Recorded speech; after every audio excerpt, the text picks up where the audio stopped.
Amados irmãos e irmãs, estamos de volta. Andar mais um pouquinho no nosso estudo, né?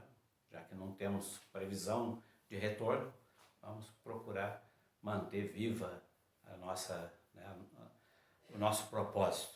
Nós iniciamos em nome do Pai, do Filho, do Espírito Santo.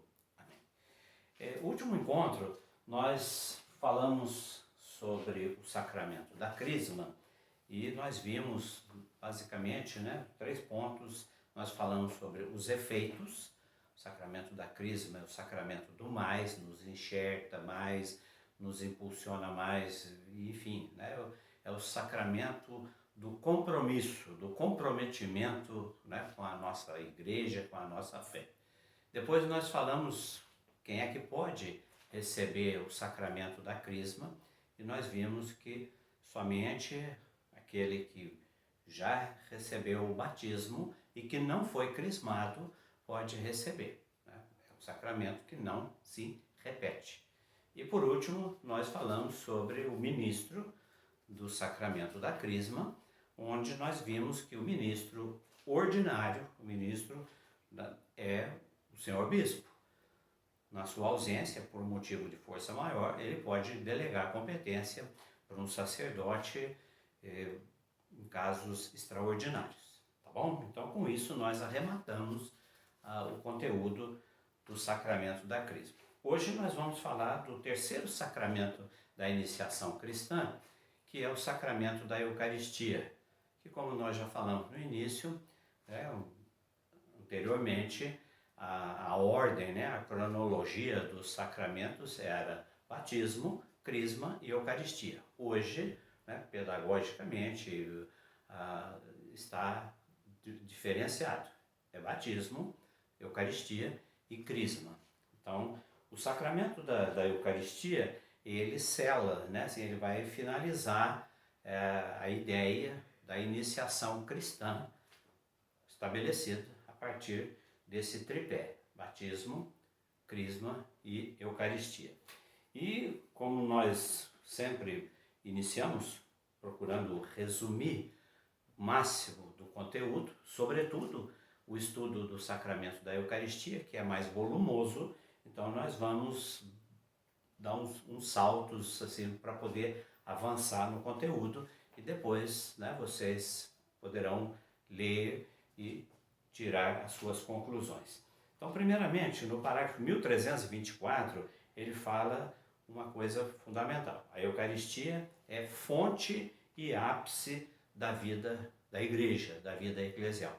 Lembra, meus irmãos e irmãs, que nós já comentamos no estudo generalizado dos sacramentos que não existe hierarquia entre os sacramentos. Não existe um sacramento mais importante do que o outro. Todos eles são importantes, cada qual no seu devido momento. O recém-nascido, o sacramento mais importante para ele é o batismo, não é o do matrimônio, não é o da ordem. Então, temos que lembrar disso. Todos os sacramentos estão nivelados, existe uma paridade. Ele é mais importante, um é mais importante do que o outro em função do momento da sua necessidade. Fica bem claro. Mas a Eucaristia, ela, como diz aqui o magistério, através do catecismo, é a fonte e o ápice, ou seja, é a origem e o destino. Tudo converge, emana da Eucaristia e converge para ela.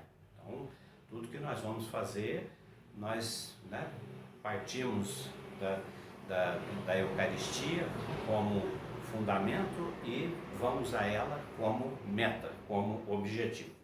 Outra coisa que a gente tem visto também nos outros 2 sacramentos anteriores, a denominação. Nós vimos que o batismo é chamado também de banho da regeneração, de iluminação, a crisma é chamada de confirmação e assim por diante. O sacramento da Eucaristia, vocês poderão ver a partir do parágrafo 1328, ele tem uma lista, uma lista grande de variedade de nome.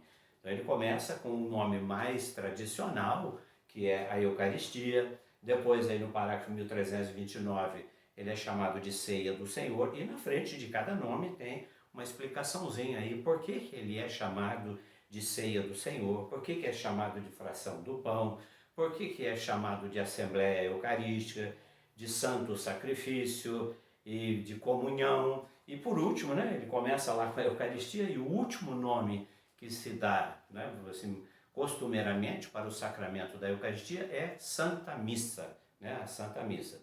E aí ele traz também, né, a explicação, porque a liturgia na qual se realizou o mistério da salvação termina com o envio dos fiéis, missio, tá? Em latim, quando a missa era celebrada em latim, o encerramento, assim, na despedida se dizia ite missa est, né? Vá, a missa, né, continua, né? Por isso que não é correto dizer o canto final na celebração da missa. É canto de dispersão, o canto de envio. A missa não tem fim, a missa prossegue, né, além das portas da igreja. E isso, né, a gente agora está vendo, né, tá experimentando isso, a missa em nossos lares, né, através dos meios de comunicação. Ou seja, a missa ela não se delimita às paredes do templo, tá bom? Depois, outra coisa também que a gente tem falado para cada um dos sacramentos é a sua fundamentação, o seu embasamento no Antigo Testamento, na história sagrada, né? Aí ele diz assim, a Eucaristia na economia da salvação. Já falamos, né, várias vezes a palavra economia dentro do contexto religioso não tem nada a ver com finanças, né? Economia significa o plano, né? Então a gente poderia ler essa frase assim, a economia no plano da salvação. Primeiramente, lembrando os sinais fundamentais da Eucaristia, o pão e o vinho e o pão. Isso já podemos, né, reportar ao livro do Gênesis, no capítulo 14 do livro do Gênesis, aquele encontro, né, extraordinário de Abraão com Melquisedeque, né, o sacerdote Melquisedeque, aonde vai ser celebrado ali, né, ele traz o pão e o vinho, ele é consagrado. Então são os rudimentos, né, são os fundamentos que vão dar origem à Eucaristia. Então diz assim, o parágrafo 1333, encontra-se no cerne da celebração eucarística o pão e o vinho, os quais, pela palavra, né, pela palavra de Cristo, que ele disse lá no cenáculo, e pela invocação do Espírito Santo, a epiclese, lembra que nós falamos, né, o momento em que o Espírito Santo torna o sacramento verdadeiramente eficaz.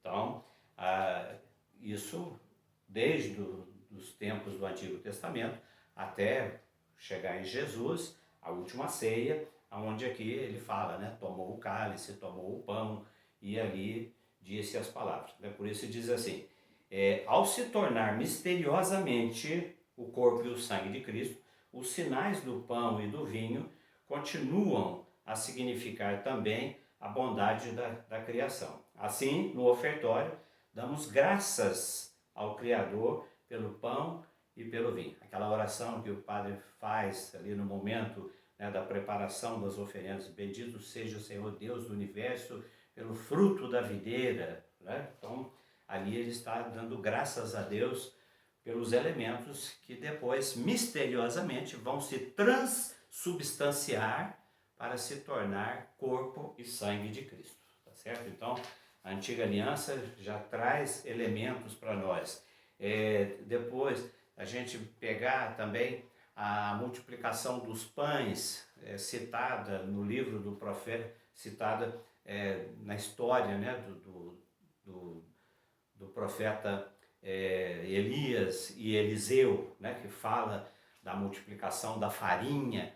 Então tudo isso, todos esses elementos, né, o pão é feito da farinha. Então aquela multiplicação da farinha, né, aquela sopa horrorosa que foi feita e que depois, né, ela vai se se purificar e vai se tornar alimento saudável. Então, tudo isso são elementos que vão servir de embasamento para a Eucaristia. Já no Novo Testamento, o milagre da multiplicação dos pães, todos nós sabemos de cor, tá? 5.000 pessoas comeram daqueles pãezinhos, né, que o garoto trazia ali na sua cestinha, e aqueles 5.000 pães foram suficientes para todos, né, aquelas pessoas, e ainda se encheram 12 cestos de pão para suprir outros necessitados, tá certo?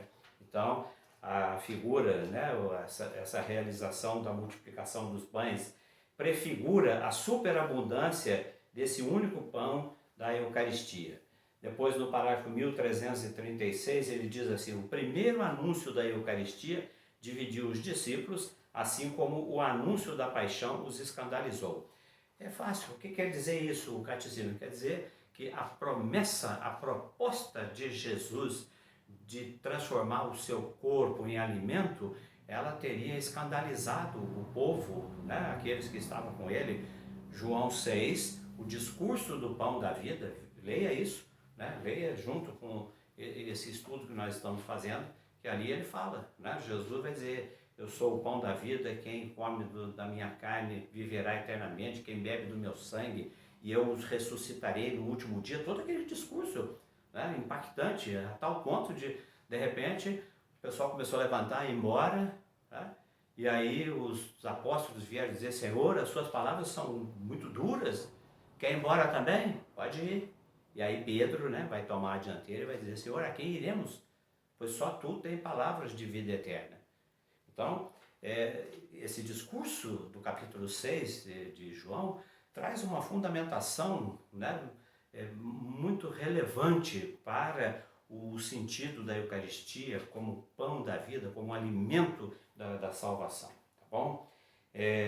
Então ele diz aí no parágrafo 1336, na terceira linha, a Eucaristia a Eucaristia e a cruz são pedras de tropeço. Duas dificuldades na vida do cristão são essas, né? Aceitar a cruz, todos nós queremos a glória, queremos, né, a salvação, o esplendor, mas fala de cruz, todo mundo arrepia, né? E o pão, né, o alimento, assumir verdadeiramente que o pão é o corpo de Cristo, né, o corpo ressuscitado de Cristo. Depois ele vem falando aí sobre a instituição da Eucaristia, a partir do parágrafo 1337, tá? E é importante, né, já lembrar de um detalhe, que Mateus, Marcos e Lucas trazem para nós assim, um relato diversificado, mas do mesmo relato, do mesmo episódio, onde há a instituição da Eucaristia sobre o altar. João não fala da instituição da Eucaristia, mas ele fala, né, da Eucaristia irmão, né, de você comungar o irmão. Aquelas dificuldades que todos nós temos. Comungar aquele irmão chato, comungar aquele irmão, né, que nos ofende, que nos magoa, que mentiu, que ofendeu. São esses que nós temos que assimilar. Por isso que João relata o lava-pés, né? O lava-pés. E aí nós temos uma concordância dos 4 evangelistas. Mateus, Marcos e Lucas, depois que Jesus fala: tomai e comei, isto é meu corpo, ele vai dizer: fazei isto em memória de mim. Ou seja, né, instituir o pão da vida. João vai dizer que Jesus falou, depois de ter lavado os pés dos apóstolos: ide e fazei isto vocês também. Ou seja, né, lavar o pé do outro, se subjugar aos nossos irmãos. Então, para a gente já ir encerrando o nosso momentinho aqui, no parágrafo 1340 diz assim: ao celebrar a última ceia com os seus apóstolos durante a refeição pascal, Jesus deu o seu sentido definitivo à Páscoa judaica. Jesus estava celebrando a Páscoa judaica. Jesus era judeu, nós já falamos disso várias vezes. Jesus não era católico, né? Jesus era judeu. E ele, como judeu, ele, obediente, celebrava o preceito pascal. Só que a esse preceito pascal, naquela noite da quinta-feira, ele vai estabelecer uma moldura nova. Ele vai colocar um ingrediente novo, que é ele próprio, no lugar do animal que era sacrificado. E esse, né, esse é o ponto fundamental da nossa fé. Esse momento em que Jesus estabelece para nós, né, a redenção através da sua oferta para o sacrifício. Nós vamos parar por aqui, já deu para andar um pouquinho. No próximo encontro nós vamos falar, né, de um ponto muito interessante, que você já pode dar uma lidinha aí no seu catecismo, no parágrafo 1345, onde ele fala sobre a celebração litúrgica da Eucarística, a missa de todos os séculos, relatada, né, por São Justino no 2º século da história da Igreja. Dá uma lidinha lá, vai ser interessante. Ficamos por aqui. Em nome do Pai, do Filho, do Espírito Santo. Amém.